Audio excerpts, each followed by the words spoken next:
The Talented Mr. Ripley is obviously a very famous film, not only in its own right, but it's considered iconic for its main cast members. Pivotal, a pivotal turning point in each of their careers. In some cases, it put them or cemented their status on the Hollywood map.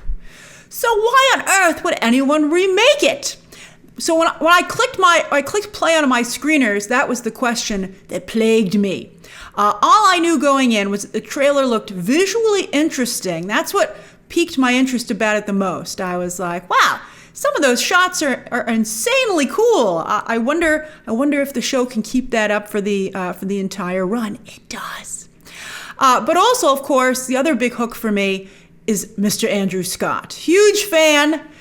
First saw him as Moriarty, obviously, but loved him on Fleabag and everywhere else I've been able to catch him. He's just phenomenally talented. And then also I like Johnny Flynn, who I first saw a few years ago as young Albert Einstein. He stole the show from Jeffrey Rush. That was also a great show. But Flynn has never been able to really break through either. Although, at least Andrew Scott, I think, has made some progress.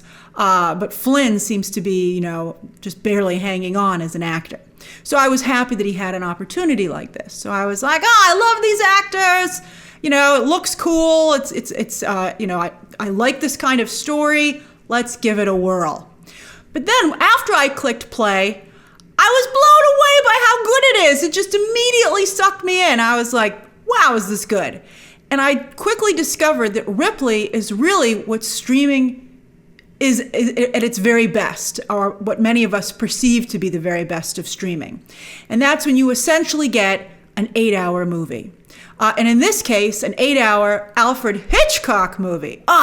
Rope, Vertigo, Psycho. And then you sprinkle in a little bit of Strangers on a Train, and also To Catch a Thief with the glamorous European locations. It's all rolled into one. It is such an ode to Hitchcock. I haven't seen someone get this close to the style and quality of Hitchcock in a long time. In some cases, the visuals were so precise and orchestrated that I was like, is there a little Wes Anderson in here? I don't think that there is. I think that we forget how orchestrated Hitchcock's visuals are. So I really feel it's Hitchcock, because it doesn't have the whimsy of Wes Anderson. It is very Hitchcock. And again, I've never seen anybody able to replicate Hitchcock to this degree. And also, Alfred Hitchcock is my favorite filmmaker. So if you're a Hitchcock fan, you will love this as much as I do. Now, unlike most streaming shows, here, Steven Zaillian, who is, of course, has an impressive film career already, including an Oscar for writing Schindler's List. He hasn't directed too many movies, but he's written a lot of them. But he also was behind, this isn't his first show, he also was behind HBO's The Night Of, which I also love. This is on a whole new level, but you can see where that kind of was the first step towards getting to this show. The Night Of, also great. If you like The Night Of, you're gonna love this. Who doesn't love a good murder mystery? I'm a big murder mystery fan. All right, so the point is that Steven Zaillian wrote and directed every single episode of Ripley, which I think helps it to feel more like one long film rather than being episodic. It really was like just watching a fabulous 8-hour movie, and like a really good one, like the kind everyone's complaining isn't in theaters anymore. And maybe some people will say, well, why isn't Ripley in theaters? Well, they made a movie. And this 8-hour version of The Talented Mr. Ripley, I find infinitely more fascinating. That's another good point. The streaming model allows much more exploration of story and message and theme, which I'm going to touch on a little bit, but because no spoilers, in case you haven't seen The Talented Mr. Ripley. But there's just so much here. It's just an absolute feast and delight. In addition to Hitchcock's work, Steven Zaillian's directing here reminds me of the incredible black and white photography of this era, the 1960s. The photography, it's interesting they focus on paintings and then photography and I guess now film. And when you think about it, all those mediums have kind of fallen by the wayside as technology has advanced. Suddenly because of the camera, you didn't need really incredible lifelike painting. So, that's why people started moving to abstract. Isn't this just fascinating? I love this stuff. And then even once everybody got a camera, and then they became less, of the cell phone, people became less interested in other people's photos, right? And people, the attention span shortened. That's a whole other conversation. But anyway, you can kind of see that highlighted here. And that to me is also fascinating. I mean, this is a show you could watch multiple times because I think there's just so many layers. Now, every single shot looks like it could be framed. And at first, I thought that Zaillian would probably only do it for the first episode. I was like, all right, he's going to make a strong first impression, and then he's going to relax a little bit. Nope. Every single shot in every single episode was frame-worthy. So much detail and attention was put into every single choice. It was just amazing. Every time they switched to a new shot, it was a visual delight. Something that you could not only admire from a distance, watching your screen, but that also pulled you in with the aesthetic and the story that it was showing. That's what art does, and that's what this does, both beautiful and disturbing. And not only like art in general, but like the Caravaggio paintings that Ripley becomes obsessed with. By no accident, that is very much a very important choice that the show makes as well. And of course, incredible locations don't hurt either. By the way, a large part of this show, particularly at the beginning, is filmed in the exact same town on the Amalfi Coast as the Equalizer 3. I was like, I recognize that stairwell. I recognize that storefront. It was so crazy to see the exact same location and how it was used so well both times. Both projects used their European locations extremely well. Now, Ripley, the show, starts out in New York City, which I also got a kick out of. But then the rest of it almost entirely takes place in multiple locations in Italy. It's really also a fabulous Italian vacation. Presenting an idealized version of Italy most of the time, we'll talk about that in a moment, but an idealized version of Italy rooted in the 1960s, right? When idealization was like very popular. I think we've kind of lost that recently, which is also fascinating. But then, who would be the hero today? Ripley or Greenleaf? Who would be valued the most? Which is interesting considering the show is coming out today, or in today's era. But in the 1960s, not only is this image of Italy rooted in the time period, but also the upper class. Now, it's very much a story about class as well. On that note, let's talk story. Again, not going to talk spoilers too much. I'm not going to give away any of the big points. There was one point where I jumped so much watching it. It was incredible. So there are still surprises in store, and they've added so much. But on that note, you might be like, well, yes, you have seen The Talented Mr. Ripley, the movie. So you already know the basic story. What can this longer version add? Well, again, being careful, I will tell you that the murder takes place surprisingly early on in the show. I was like, wow, he's already dead. So the show really is about two things. How Ripley gets away with it, which is absolutely amazing, so clever. I can't wait for you to see the multiple things that Steve Zaillian comes up with. Some, I'm sure, of course, are from Patricia Highsmith's book, but other things he added. And it's just so well thought out and so well filmed and told. It's just, as I said, an absolute delight.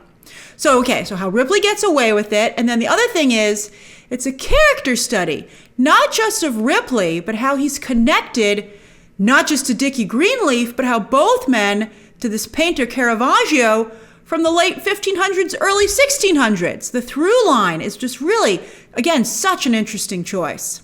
Like Ripley himself, the surface of this show is very serene, but there's so much going on beneath the surface if you pay close attention. Also, like a great work of art. The show studies the duality of Ripley's life. Duality is very much a theme here, as one would guess based on what happens in the story, but boy, does Steven Zaillian run with that. Everywhere he goes, Ripley is two people. Tom Ripley, a lower-class con man, but then also Dickie Greenleaf, a trust fund Nepo baby.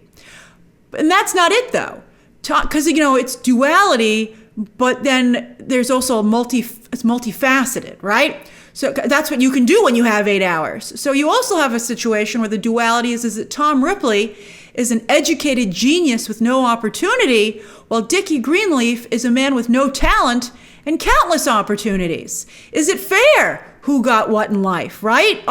Is Dickie Greenleaf's life wasted on Dickie?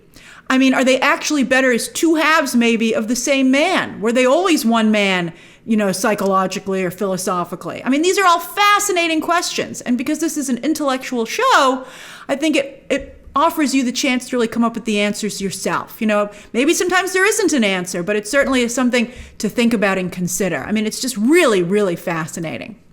Speaking of questions, why does Dickie keep Tom around for so long? Is there an attraction between the two men?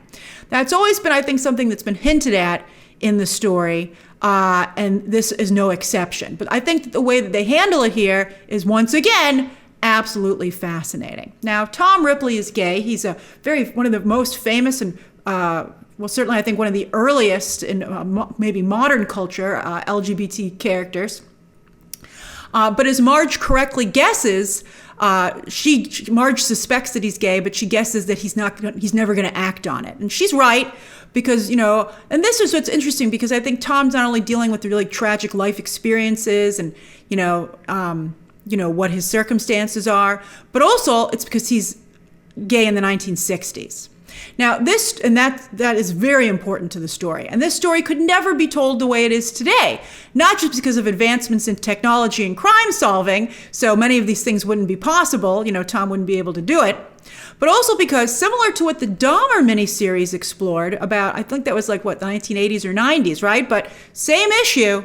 The LGBT community was tragically kept at a distance. So people, family, the police even, they make assumptions once they feel they're in that area, and then they don't want to go in further and do the due diligence and the justice and have the compassion that they should. They just are like, oh, okay, and they just kind of, to some degree, walk away. Now, in the context of this story, again, duality. Before the murder, this is something that has hurt Tom emotionally and psychologically. It has put a wall up between him and the world, and I think that's very much shaped who he is. But then he's also able to benefit from that as a con man and then as a murderer. So the thing that hurts him also helps him, and that's also fascinating. Even Caravaggio, as the show points out, was LGBT and lived a tortured life, likely, at least somewhat, because of that. But there's one puzzle piece in regards to this conversation that doesn't quite fit on the show. And I'll be curious, once you see the show, how you feel this was done. So Zaillian has cast Eliot Sumner as Freddie Miles. This is Sting and Trudy Styler's gender-neutral child. But here, Sumner is presenting as male. So when you watch the show, you wonder, because, Eliot Sumner isn't playing themselves, they're playing Freddie Miles. So it seems to be that Freddie Miles is supposed to be trans. If so, does that hint that maybe, even though Dickie claims that he's not gay on the show, in the story, but perhaps that makes you feel that there's something there, because this is the only other friend of Dickie's that we meet who's trans. He's a very close friend. So you couple that with Dickie keeping Tom around.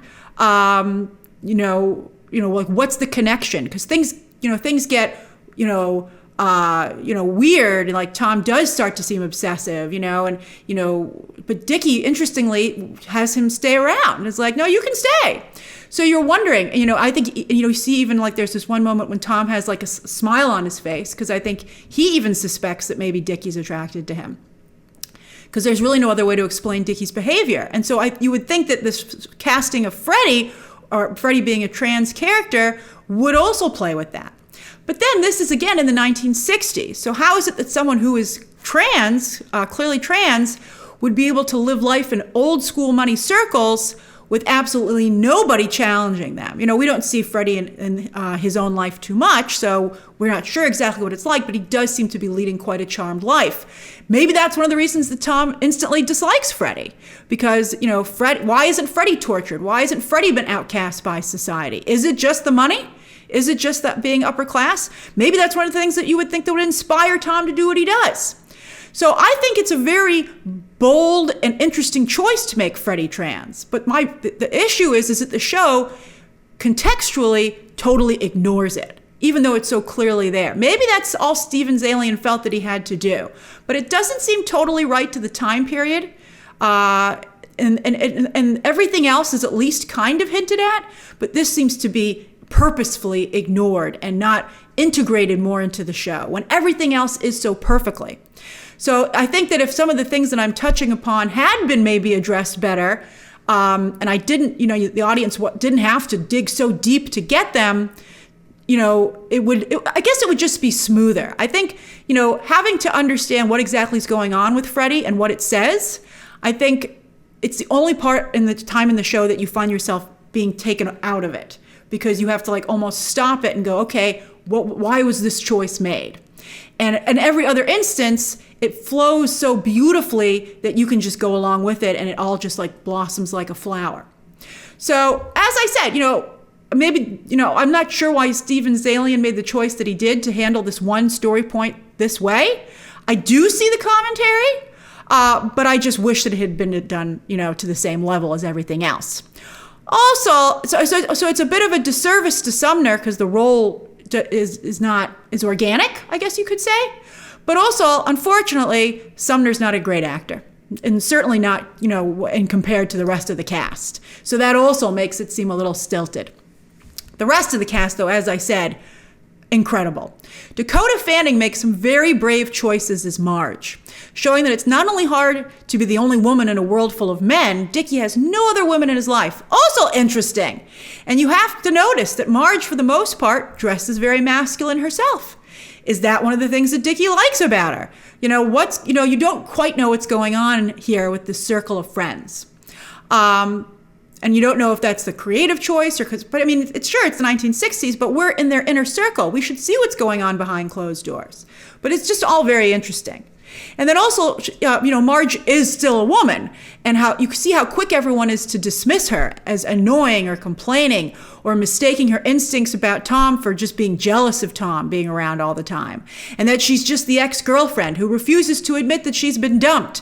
It's very, very interesting in telling about society then and even now today, because a lot of these things, while better, they're still not totally eradicated. So I thought that was very, very interesting. Johnny Flynn creates a real mystery with Dickie. And when you think about it, since he's barely using his own life, he's like a caricature, you can see why Tom would think that maybe Tom would be able to do much more with it, with Dickie's life. So that's interesting. Maurizio Lombardi shows up halfway through as an Italian inspector, and he is just absolutely phenomenal casting. He looks amazing in the black and white cinematography, such a 1960s look. I loved it. And he becomes exactly what the show needs in the second half to give it a second wind. It goes from being, just like any good murder story, it goes from the murder to can the murderer get away with it? And, of course, you've got to have your inspector. Oh, so good. Margarita, wait till you see the final shot with him. Oh, it was amazing. All right, Margarita, I believe Boy also makes an impression as a landlady in Rome who has a crush on Ripley. She's got no gaydar, or who she thinks is Dickie Greenleaf. By the way, wow, that phone in the apartment. I can't help myself. All I'll say is that the way that it evolves throughout the story, the way it just snowballs, is just one instance of how well this show is crafted. If you want to look at it from a writing directing standpoint, if you want to see how well this is put together, that is a great instance. And those are the kind of details that Hitchcock was always very good at. So that's why I just absolutely love this show. But of course, the star of the show is Andrew Scott. For long periods of time, it's just him and us. This is a huge role and an enormous undertaking for an actor. And Scott just does it perfectly. He becomes Ripley, not just in the show, but hopefully beyond in more adventures, as Patricia Highsmith did write more adventures for Ripley. This has the potential to become a signature role for Scott. There are all these great murder mystery series that have been throughout the ages. And very few of them focus on the murderer, though, as the main lead. Usually it's the detective. But I see a real future for Scott with this. He rises to the occasion, as one would hope for him. And I hope that I would like this to continue. So I hope that it does well. So yes, Ripley is masterful. It's not only a Hitchcock-style 8-hour murder mystery movie, oh goody, but it's as much a work of art as the black and white photography and paintings that it highlights. And with the deeper questions that it explores, it is as fascinating as it is beautiful and macabre. I just cannot recommend it highly enough. Now available right now on Netflix, all 8 episodes. I watched it in about, I think I watched like I watched it in basically 2-episode chunks, so it was like a little movie every night for a couple of days. And all the episodes are about 47, like around 50 minutes until the last episode, which is an hour and 15. Oh, it's just a delight. I'm a little bit jealous you get to go and experience it for the first time right now. You're just in for such a treat. All right, share your thoughts down below, subscribe today, and of course, as always, you can check out some more videos right now.